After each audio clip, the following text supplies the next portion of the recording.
But all right, we'll get started though. Hey everybody, it's Justin White with Peachtree Growler, and we're doing our Norcross football podcast. We're a little slacking off, just been busy, and obviously, Norcross has had 2 wins since then. We'll go in depth on that a little bit, but today we have Coach Johnson, Grant Johnson. He's a special teams coordinator.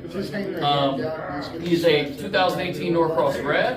Tell us a little bit about yourself. Yeah, I'm Grant Johnson. I'm a special teams coordinator, and I also help coach the receivers at Norcross High School. This is my 2nd year coaching at Norcross. I graduated, like you said, in 2018. I've enjoyed every moment being back. It's been great. I have great mentor coaches, and it's just really been a pleasure to be back. So. Well, awesome. Well, first, let's dive into the game. So, we played Walton since then, and we've now played Duluth since then. Tell us a little bit about what went on, how it went. Won both of them. Yep. Walton game was pretty easy from our perspective, offensive standpoint. The defense scored 4 touchdowns. I know you want Earl on to talk about that, so I won't spoil it. But typically in a game, we run anywhere from 65 to 70 plays offensively, and we only ran 30. Can't do it with the girls. Wow. Because the defense just, they scored and then they kick off and then they're trying to drive again, and it wasn't like. I don't know, it was I don't want to say an uneventful game from an offensive standpoint, but it got to a point very quickly where we just weren't trying to give it away. You know what I'm saying? So they played lights out. We blocked a punt on special teams, and then so I think it was 27-0 at halftime. 27-0 at halftime of the Walton game. Running clock in the 4th quarter, and then this past week we played Duluth. They're getting better. I know we talked about that a couple weeks ago on the podcast, but they've got 4 guys that are carrying P5 offers. One just recently got a Georgia offer, so they got really good players. We had some injuries early on offensively.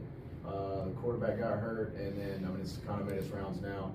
Deshaun Clark stepped in at quarterback. He had 14 rushes for 230 yards. 2 touchdowns on the ground, and threw for 2 touchdowns. So we kind of got into found our groove on offense a little bit there. Offensive line needed confidence. Receivers played hard. It was the first time I felt like all season where the offense was finally clicking on all cylinders. So we're excited about that. Awesome. Well, as always, I'm going to ask both of you questions, and I'm going to ask Coach Johnson some questions.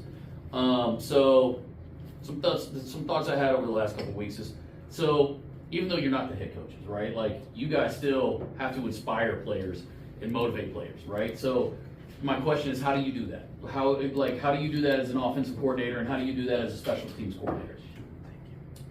You go first. Sure. I think it's really on an individual basis.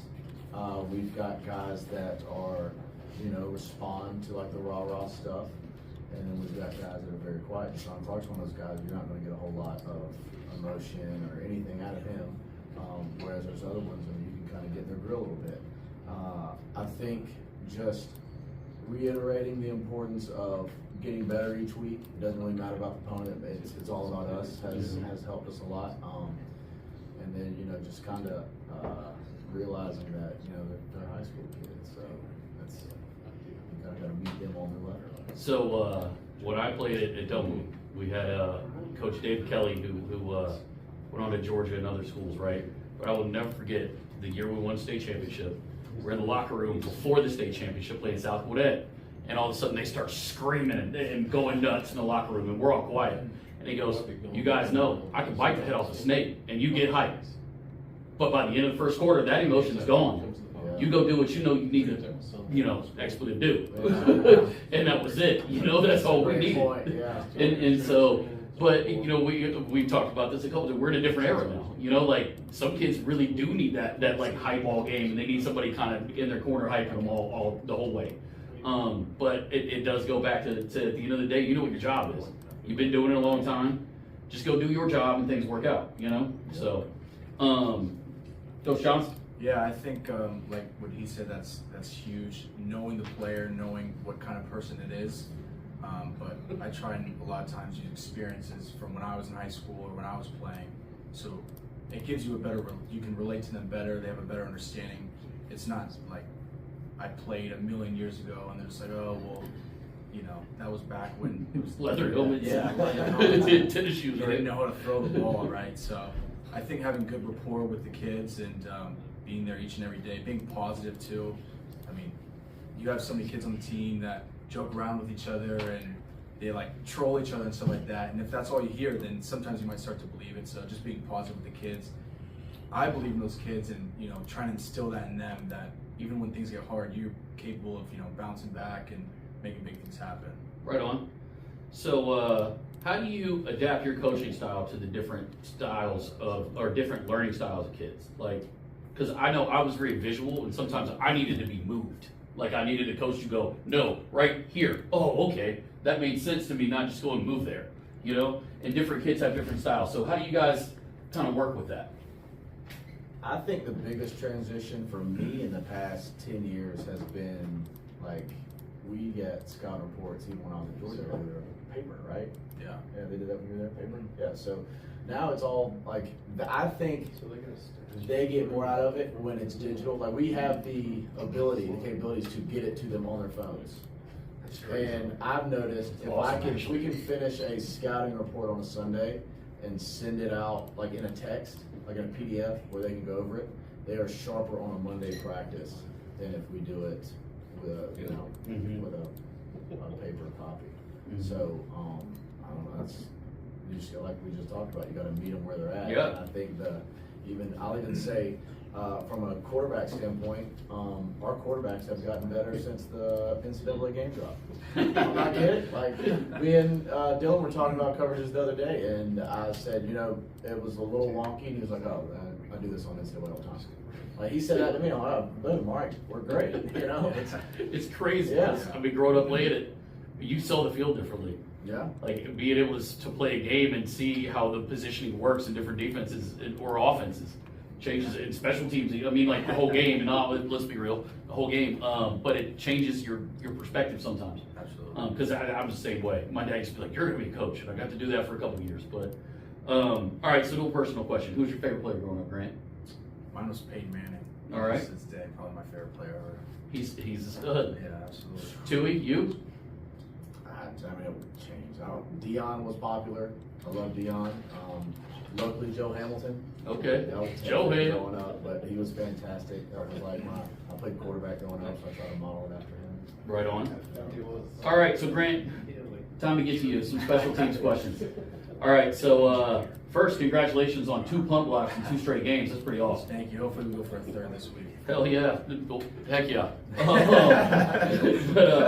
So, you know, my biggest question, I guess, is how does depth impact the special teams coaching and playing time for your team? And, you know, kind of what I mean by that is like, when I was in high school, we had 85 kids on our football team, right? And we were 10th through 12th, right? 10th grader was not seeing the field unless he's a super stud or he found his way on the special teams. So kind of, you know, unpack how that works now versus, you know, the ancient days of the 90s. Yeah, so I think that we're pretty lucky to have a lot of kids that have really good football awareness and kind of know every role on special teams. So like on kickoff, you know, we have 10 different spots, but they all are, you know, they coincide next to each other, so you kind of have to have an understanding of, all right, where's my lane, where do I need to be? So if you have that understanding, then you can play multiple roles. Right. So I think that's really huge because we have a lot of kids that you can kind of just put wherever and they have an understanding of everything as a whole. I think that's one thing that's really different from when I was in high school. It was kind of just, oh, know what you're supposed to do, and that's it. But I think what the kids nowadays, or at least here at Norcross, have a really good understanding is everything as a whole on special teams and how each thing impacts the other. So that's really helpful, and just having a lot of guys that we can trust. Like there's so many guys that they might not get a ton of reps, but I trust them to go out there and just make it happen, and they sure do, man. It's so, I know at a lot of the schools it's really, really stressful, but it's a lot less stressful than it could be with a lot of the guys that we have on special teams because they make huge plays for us. Right on. Random question off of that. How many guys on your special teams actually start at other positions on the field during offense and defense? That's a great question. Most on offense will be like guys that are returners and stuff like that, but most of the guys that we have on special teams are defensive guys. Just Right. as, you know, And do you have a lot of them to start, or are they mostly, you know? just anybody that kind of fits where you need them in that role. Like, and I don't mean that like in a negative way. I mean in a positive way, right? Like because there may be a guy that's a linebacker that's super fast, and you can put him on the edge on special teams, man. He's gonna kill it all day. Yeah. So we do have a good amount of kids that start on the defense and also start on special teams, but they won't. You know, they'll be there maybe like the first drive or two, and then I try and rotate everyone in because Depth by is then the important. game, absolutely, that's huge. By then the game, if we have our starters on there, I mean, those dudes are gas. So I try and get them a break and get those other guys in that get them some burn. So Right on. Well, then you kind of answered my next question, so I'll go to my third question. Knowing coaches like Frank Beamer and Kirby Smart that emphasize special teams, you know, I'm sure that you guys do, but at the high school level, the time that you get to do that is totally different. absolutely. Because you don't have the same amount of hours in a day that they do. So how much time do you guys kind of get to spend on special teams? And do you kind of do it like, all right, when you set up your planning, is it, okay, punt team and punt return this day, and then kickoff this day and field goal this day, or kind of, you know, give me kind of an idea of how you guys spend time on special teams and how much time you actually get to do it. Well, I know a lot of special teams coaches would probably say the same thing, but it never feels like you have enough time. Like, Of course. The amount of times where I'm like, He would say the same thing about offense. absolutely. The amount of times I'm like, dang, there's more I wanted to go over, but I think just being really, you know, attention to small details, really intricate with a lot of those things, so you don't have to take a ton of time teaching or getting the reps and stuff like that. If they have an understanding of, okay, this is the look we're going to get, they understand what, you know, on punt return, the teams that we're playing, how they're going to rush, how they're going to try and attack our holes and stuff like that. If you have a better understanding of that, then when we go into meetings and we go through all of our reps, stuff like that makes a huge difference. It doesn't take nearly as much time. It kind of changes week by week on what we'll do, but usually we try and have a set schedule where Monday it might be kickoff, PAT, punt. We try and do punt a decent amount as well as kickoff, you know, because we're always looking to score, not have to return as many kicks. So. Right. Well, cool. Well, guys, next just kind of tell us about this week's game. This week, Peachtree Ridge, huge region game. They're super talented. I think their quarterback's ranked top 10 nationally. He can spin it. He started for him last year as a sophomore. Yeah, so he's still just a junior. They just got a bunch of athletes, and you know, them, North Gwinnett, they're preseason, they're up there. So I'm excited for a really good game. But I mean, top to bottom, they don't really have many holes, so it's gonna be a good game. Awesome. Well, it's going to be this Friday, what, 7? Right? 7:30. Okay. Is it? At Peachtree Ridge is what I was about to say. Well, thank you guys, and go Blue Devils. Go Blue Devils.